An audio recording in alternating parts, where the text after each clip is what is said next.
வணக்கம் மக்களே. நம்ம கார்த்திக் கதையில நான்கு என்ன நடக்க போகுது அப்படிங்கறத பத்தி தாங்க இந்த வீடியோல இப்ப நம்ம பார்க்க போறோம். இந்த வீடியோவுக்கு மறக்காம லைக் பண்ணிக்கோங்க. நீங்க லைக் பண்றதுதான் எங்களுக்கு அடுத்த வீடியோ போடுறதுக்கு ரொம்பவே இன்ட்ரெஸ்டிங்கா இருக்கும். ஸோ மறக்காம லைக் பண்ணிட்டு இந்த வீடியோவை தொடர்ந்து பாருங்க. வாங்க என்ன நடக்குது அப்படிங்கறத பார்க்கலாம். ஈஸ்வரி பயங்கர குழப்பத்துல அவங்களோட ரூம்ல உட்காந்துருக்காங்க. அப்பதான் அந்த வில்லி அங்கேருந்து வராங்க. வந்துட்டு அவங்க அக்காவை பார்த்து, அக்கா நீ இப்படி யோசிக்கிறத பார்த்தா உன் மாப்பிள்ள உனக்கு நல்லதுதான் பண்ணியிருப்பான் அப்படின்னு நீ தீவிரமா யோசனை பண்ணிக்கிட்டு இருக்க மாதிரி தெரியுது. இது கேட்டதும் ஈஸ்வரி சொல்றாங்க, இங்க பாருடி, நான் அப்படியெல்லாம் எதுவும் யோசிக்கல. நீ தேவையில்லாம எதுவும் கற்பனை பண்ணாத. அதுக்கு வில்லி சொல்றாங்க, இல்லக்கா, அந்த டிரைவர் பையன் வந்துட்டு அவன்கிட்ட எவ்வளவு பணம் இருக்குன்னு உனக்கு தெரியும். நிறைய ஆட்களை ரெடி பண்ணி அவன் இப்படி ரகசியமா உன்னை ஏமாத்திக்கிட்டு இருக்கான்.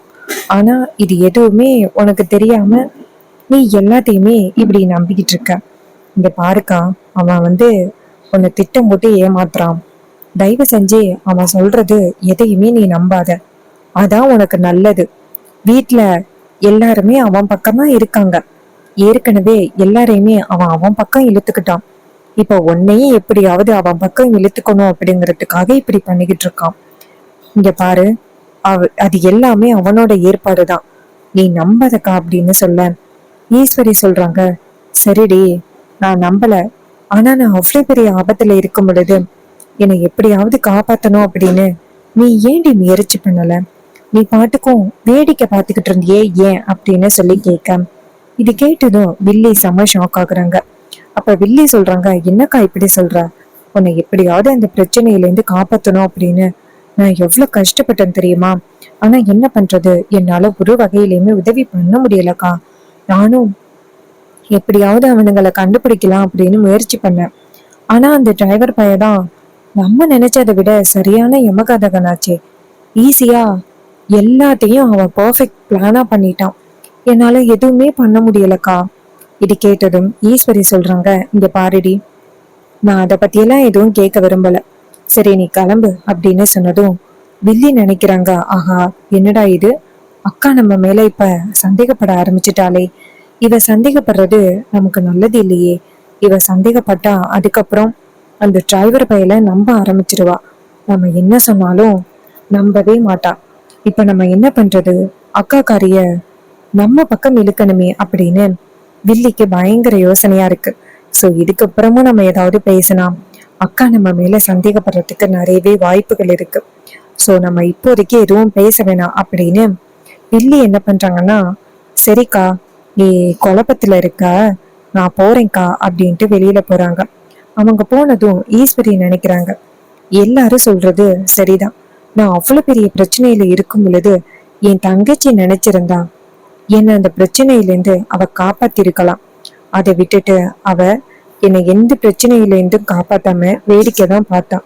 அப்படி இருக்கையில இவங்க எல்லாரும் சொல்றது உண்மைதான் அப்படின்னு எனக்கு தோணுது.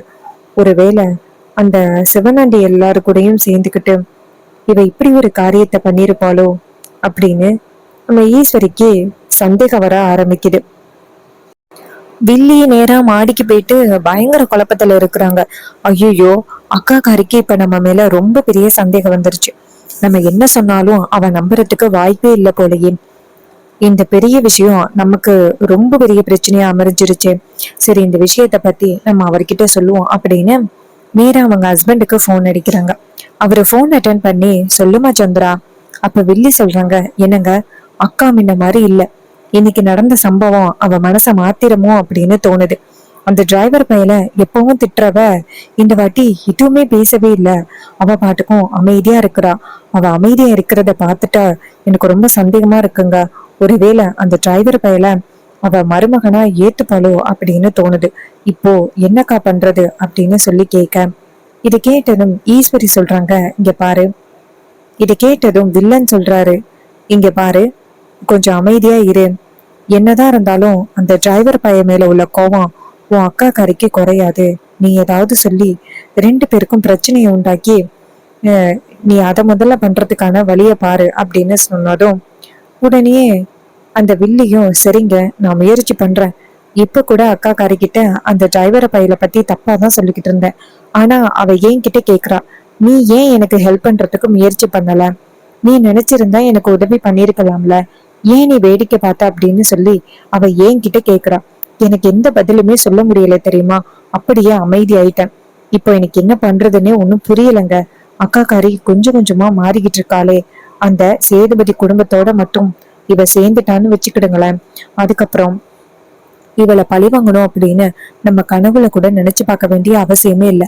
அந்த அளவுக்கு அவளுக்கு அதிகாரம் அதிகமாயிரும். நம்ம அப்புறம் ஜீரோவா தான் ஆகணும்.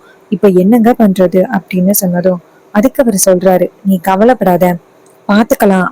இப்ப எனக்கு புதுசா ஒரு பிளான் சிக்கிருக்கு, அந்த பிளானை வச்சு அவனை ஜீரோ ஆக்கிடுறேன் அப்படின்னு சொன்னதும் வில்லி சொல்றாங்க, சரிங்க, என்ன பண்ணாலும் கொஞ்சம் சீக்கிரம் பண்ணுங்க, அப்பதான் அந்த டிரைவர் பையில நம்ம ஜீரோ ஆக்க முடியும் அப்படின்னு சொல்ல அவரும் சரி அப்படின்னு சொல்லிட்டு போனை கட் பண்றாரு.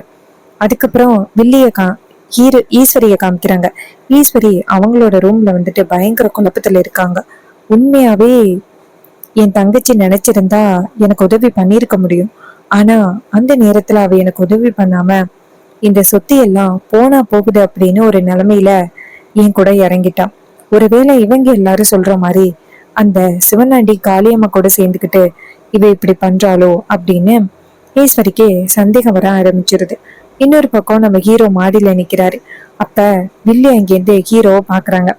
ஹீரோ நேரா வில்லி கிட்ட போயிட்டு, என்ன முன்னாடி மாதிரி அத்தை உங்க பேச்ச கேக்குறது இல்ல போல. வில்லி சொல்றாங்க, இங்க பாரு, என் அக்கா எப்பவுமே என் பேச்சுதான் கேட்பா, அத முதல்ல ஞாபகம் வச்சுக்கோ. அப்ப ஹீரோ சொல்றாரு, என்ன மட்டும் அத்தை கிட்ட என்ன பத்தி தானே தப்பா சொல்றதுக்காக முயற்சி பண்ணிக்கிட்டு இருந்தீங்க, ஆனா அத்தை தான் கொஞ்சம் கூட கேட்கவே இல்லையே, அதை நான் பாத்துக்கிட்டு தானே இருந்தேன். இதுதான் எனக்கு முதல் வெற்றி. கண்டிப்பா இதே மாதிரி அத்தை கொஞ்சம் கொஞ்சமா மனசு மாறி என்ன அவங்க மருமகனா ஏத்துப்பாங்க. அதுக்கப்புறம் உங்களை இந்த வீட்டை விட்டு சுலபமா அனுப்பிடுவேன். தான் சொந்த தங்கச்சி தனக்கு எவ்வளவு பெரிய துரோகத்தை பண்ணிக்கிட்டு இருக்காளா அப்படின்னு அத்தைக்கு புரிய வைப்பேன். புரிய வச்சதோட உங்களை இந்த வீட்டை விட்டு அனுப்புறதுதான் என்னோட அடுத்த குறிக்கோள்.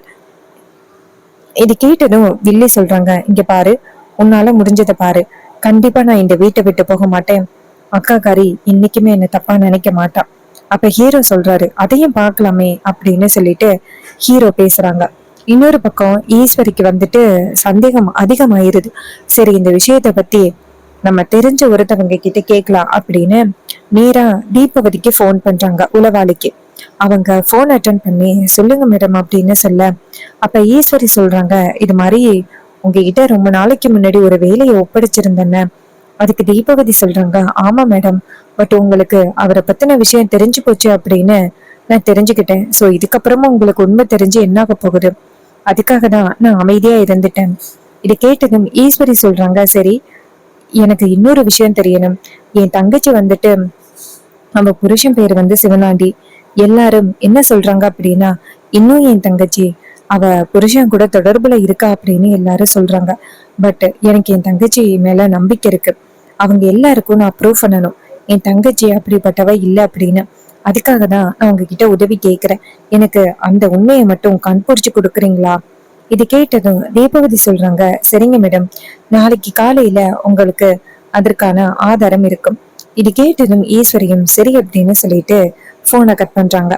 தீபாவதி வந்துட்டு நினைக்கிறாங்க, இவங்க தங்கச்சி மேல இவங்களுக்கு கொஞ்சம் சந்தேகம் இருக்கு. சோ அவங்கள பத்தி கண்டுபிடிக்கிறதுக்காக தான் இவங்க இப்படி பண்றாங்க. சரி, ஓகே, நம்ம கால் பண்ணுவோம் அப்படின்னு சொல்லிட்டு நேரா அவங்களுக்கு தெரிஞ்சவங்களுக்கு போன் பண்றாங்க. போன் பண்ணி அவங்க கிட்ட விஷயத்த சொல்றாங்க. இது கேட்டதும் அவங்களும் ஓகே, நாங்க பாத்துக்கிறோம் அப்படின்னு சொல்லிட்டு சந்திராவையும் அந்த சிவனாண்டியையும் ஃபாலோ பண்ணி சூப்பரான ஒரு இன்ஃபர்மேஷனை கலெக்ட் பண்றாங்க. இன்ஃபர்மேஷனை கலெக்ட் பண்ணி நேரா தீபவதி கிட்டையும் கொடுக்குறாங்க. தீபவதி அந்த இன்ஃபர்மேஷனை வாங்கினதோட ரொம்ப சந்தோஷப்படுறாங்க. சூப்பர், இதை வச்சு அவனை காலி பண்ணிடலாமே அப்படின்ட்டு தீபவதி நேரா ஈஸ்வரிக்கு ஃபோன் பண்றாங்க. ஈஸ்வரி ஃபோன் அட்டன் பண்ணி, சொல்லுங்க மேடம் அப்படின்னு சொல்ல, தீபவதி சொல்றாங்க, மேடம், இந்த ஆதாரத்தை உங்கள்கிட்ட கொடுக்கணும், சோ நேர்ல சந்திக்கலாமா அப்படின்னு சொல்ல, ஈஸ்வரியும் சரி, நேர்ல கண்டிப்பா சந்திக்கலாம் அப்படின்னு சொல்றாங்க. ரெண்டு பேருமே நேர்ல போய் சந்திக்கிறாங்க. அப்ப தீபாவதி சொல்றாங்க, மேடம், நீங்க சந்தேகப்பட்டது உண்மைதான். இன்னும் உங்க தங்கச்சி வந்து அவங்க ஹஸ்பண்ட் கூட தொடர்புல தான் இருக்காங்க. இதை கேட்டதும் செம்ம ஷாக் ஆகுறாங்க ஈஸ்வரி. என்ன சொல்றீங்க அப்படின்னு. அதுக்கு அவங்க சொல்றாங்க, ஆமா மேடம், அதற்கான ஆதாரம் தான் இது அப்படின்னு போட்டோஸ் எவிடன்ஸோட காமிக்கிறாங்க. போட்டோஸ் எல்லாத்தையும் பார்த்ததோட ரொம்ப அதிர்ச்சி ஆகுறாங்க நம்ம ஈஸ்வரி. என் தங்கச்சி இப்படி ஒரு காரியத்தை பண்ணுவா அப்படின்னு நான் கொஞ்சம் கூட எதிர்பார்க்கவே இல்லை. அவ எதுக்காக இப்படி பண்ணா அப்படின்னு சொல்லிட்டு கவலைப்பட, அப்ப தீபாவதி சொல்றாங்க, இங்க பாருங்க மேடம், அவங்க ஏதோ ஒரு காரணத்துக்காக உங்ககிட்ட இருந்து இந்த உண்மையை மறைக்கிறாங்க அப்படின்னு நல்லாவே தெரியுது. பட் அது என்ன காரணம் அப்படின்னு தெரியல. உங்களுக்கும் அவருக்கும் பகை இருக்கு அப்படின்னு தெரிஞ்சும் அவங்க இன்னும் தொடர்புல இருக்கிறாங்க அப்படின்னா கண்டிப்பா அவங்க வேற ஏதோ ஒரு நோக்கத்துக்காக உங்க வீட்டுல இருக்கிறாங்க. சோ நீங்க தான் பார்த்து நடந்துக்கணும் அப்படின்னு சொல்ல ஈஸ்வரியும் சரி அப்படின்னு சொல்றாங்க. அதுக்கப்புறம் ஈஸ்வரி வந்துட்டு நேரா வீட்டுக்கு வராங்க. வீட்டுக்கு வந்துட்டும் அவங்களுக்கு பயங்கரமான குழப்பம். அப்ப உண்மையாவே சின்ன மாப்பிள்ள சொன்ன மாதிரியே என் தங்கச்சி எனக்கு துரோகம் தான் பண்ணிக்கிட்டு இருக்கா போல. அவளாலதான் இந்த வீட்டுல நிறைய பிரச்சனைகள் நடந்துகிட்டு இருக்கு. சோ நான் சீக்கிரம் மாப்பிள்ளை கிட்ட மன்னிப்பு கேட்கணும் அப்படின்ட்டு நேரா ஹீரோ வந்து பாக்குறாங்க. அப்ப ஹீரோ நேரா ஈஸ்வரிய பார்த்து, சொல்லுங்கட்ட. ஈஸ்வரி சொல்றாங்க, உங்ககிட்ட ரொம்ப முக்கியமான ஒரு விஷயத்த சொல்லணும். அப்ப ஹீரோ சொல்றாரு, சொல்லுங்கட்ட. ஈஸ்வரி சொல்றாங்க, இது மாதிரி நான் ரொம்ப பெரிய தப்பு பண்ணிட்டேன். என் தங்கச்சி இன்னும் அந்த சிவனாண்டி கூட தொடர்புல இருந்துகிட்டு இந்த குடும்பத்துக்கு நிறைய பிரச்சனைகளை கொடுத்துக்கிட்டு இருக்கா அப்படின்னு எங்க ஆரம்பத்துல இருந்தே சொல்லிக்கிட்டு இருந்தீங்க. ஆனா நான் எதையுமே நம்பாம இருந்தேன். இப்பதான் புரியுது என் தங்கச்சி எனக்கு எவ்வளவு பெரிய துரோகத்தை பண்ணா அப்படின்னு. என்னை மன்னிச்சிருங்க மாப்பிள்ள. அப்ப ஹீரோ சொல்றாரு, அத்தை, இதுக்கு போய் ஏன்ட்ட நீங்க மன்னிப்பு கேக்குறீங்க? உங்க தங்கச்சிய பத்தி உங்களுக்கு தெரிஞ்சிருச்சுல்ல, அது போதும் எனக்கு. இந்த குடும்பம் இனிமே அவங்க கிட்ட இருந்து பாதுகாப்பா இருக்கும்ல. அவங்களால நிறைய பிரச்சனைகள் வந்துருச்சு. மோஸ்ட்லி அவங்களுக்காக தான் நான் மறுபடியும் வீட்டுக்குள்ள வந்தேன். அவங்க கிட்ட இருந்து இந்த குடும்பத்தை காப்பாற்றணும் அப்படின்னு. உங்களை மரியாதை இல்லாம நடத்தணும் அப்படிங்கிற நோக்கமெல்லாம் எனக்கு கிடையாது. இது கேட்டதும் ஈஸ்வரி சொல்றாங்க, உன்ன மாதிரி ஒரு மாப்பிள்ளை கிடைச்சதுக்கு நான் ரொம்ப கொடுத்து வச்சிருக்கணும். ஆனா உன்னை பத்தி நான் புரிஞ்சுக்காம இருந்துட்டேன். அதுக்கு ஹீரோ சொல்றாரு, பரவாயில்லத்த அப்படின்ட்டு. அதுக்கு ஈஸ்வரி சொல்றாங்க, என் தங்கச்சியை நான் இப்பவே வீட்டை விட்டு அனுப்புறேன். அப்ப ஹீரோ சொல்றாரு, அத்தை, அவங்க இந்த சிவனாண்டி கூட போனாலும் அங்க கண்டிப்பா அவங்க ஹாப்பியா இருக்கிறதுக்கு வாய்ப்பு இல்லை. அவங்களை எப்படியாவது திருத்தி கொண்டு வரணும், அதான் நமக்கு முக்கியம் அப்படின்னு சொன்னதும் ஈஸ்வரியும் சரிங்க மாப்பிள்ள அப்படின்னு சொல்றாங்க. சோ இந்த கதை உங்களுக்கு பிடிச்சிருக்கா? இந்த கதை பிடிச்சிருந்துச்சுன்னா இந்த வீடியோவுக்கு மறக்காம லைக் பண்ணிக்கோங்க. நீங்க லைக் பண்றதுதான் எங்களுக்கு அடுத்து வீடியோ போடுறதுக்கு ரொம்பவே இன்ட்ரெஸ்டிங்கா இருக்கும். ஸோ மறக்காம லைக் பண்ணிட்டு இந்த வீடியோவை பாருங்க. நம்ம ஆன்லைன் ஸ்டோர் ஆரம்பித்து ஜஸ்ட்டு 20 நாள் தான் ஆகுது. இந்த 20 நாளில் நிறைய ஆர்டர்ஸ் வந்து நான் ப்ராசஸ் பண்ணியிருக்கேன். எனக்கு ரொம்ப ஹாப்பியாக இருக்குது. நிறைய good experience and bad experience எல்லாம் நான் 20 டேஸில் வந்து க்ராஸ் பண்ணி வந்திருக்கேன். ஸோ இந்த அளவுக்கு நீங்கள் வந்து நிறைய சப்போர்ட் கொடுக்குறீங்க, நிறைய ஆர்டர் பண்ணுறீங்க. ஸோ நம்ம காலேஜ் கேர்ள்ஸ் வந்து கேட்டிருக்காங்க. என்ன கேட்டாங்கன்னா, எங்ககிட்ட அதிகப்படியான பட்ஜெட் கிடையாது. ஸோ ஒரு 50 ரூபாய்க்கு ஏதாவது ஆஃபர் கொண்டு வாங்க அப்படின்னு சொல்லி கேட்டாங்க.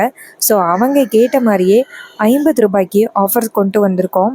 அந்த 50 ரூபாய் ஆஃபரில் என்னெல்லாம் அவைலபிளாக உங்களுக்கு கிடைக்கும் அப்படின்னு பார்த்துக்கிட்டிங்கன்னா, ஒரு சூப்பர் க்யூட்டான ஒரு பிரேஸ்லெட். என்ன பிரேஸ்லெட் அப்படின்னா, ஷெல் பேர்ல் வச்ச ஒரு பிரேஸ்லெட். அடுத்து ஒரு சூப்பரான ஒரு ஸ்க்ரன்ச்சி. அடுத்து ஒரு பிக் சைஸ் ஃப்ளவர் கிளிப் ஒன்று. அடுத்ததாக மீடியம் சைஸில் ஒரு ஃப்ளவர் கிளிப், ஒரு பட்டர்ஃப்ளை கிளிப் ஒன்று. அடுத்ததாக எல்லாருக்கும் ரொம்ப பிடிச்ச அந்த கிட்ஸ் ஃபேவரட் மினி கிளிப் ஒரு பேக். ரொம்ப சூப்பராக இருக்கும் அது. இதே மாதிரி சூப்பரான ஒரு 4-5 கிஃப்டோட இந்த 50 ரூபாய் காம்போ ஆஃபர் நம்மக்கிட்ட அவைலபிளாக இருக்குது. உங்களுக்கு இந்த காம்போ ஆஃபர் வேணும் அப்படின்னா வாட்ஸ்அப்பில் வாட்ஸ்அப் நம்பர் வந்துட்டு டிஸ்கிரிப்ஷனில் கொடுத்துருக்கேன். அப்படி இல்லைனாலும் நான் வந்துட்டு டிஸ்கிரிப்ஷனில் பை லிங்க் கொடுத்துருக்கேன். அந்த பை லிங்க்கு போயிட்டு நீங்கள் உங்களுக்கு பிடிச்சத நீங்கள் பை பண்ணிக்கலாம். அங்கேயே பே பண்ணி அட்ரஸும் ஃபில் பண்ணி ஆர்டரை கம்ப்ளீட் பண்ணலாம். எனக்காக வாட்ஸ்அப்பில் வெயிட் பண்ண வேண்டியதில்லை. நீங்களே ஆர்டர் பண்ணிடலாம். நம்மக்கிட்ட பிரேஸ்லெட் மாடல் கூட அவைலபிளாக இருக்குது. ரொம்ப க்யூட்டான பிரேஸ்லெட்ஸ் கூட இருக்குது. இயரிங்ஸ் கூட அவைலபிளாக இருக்குது.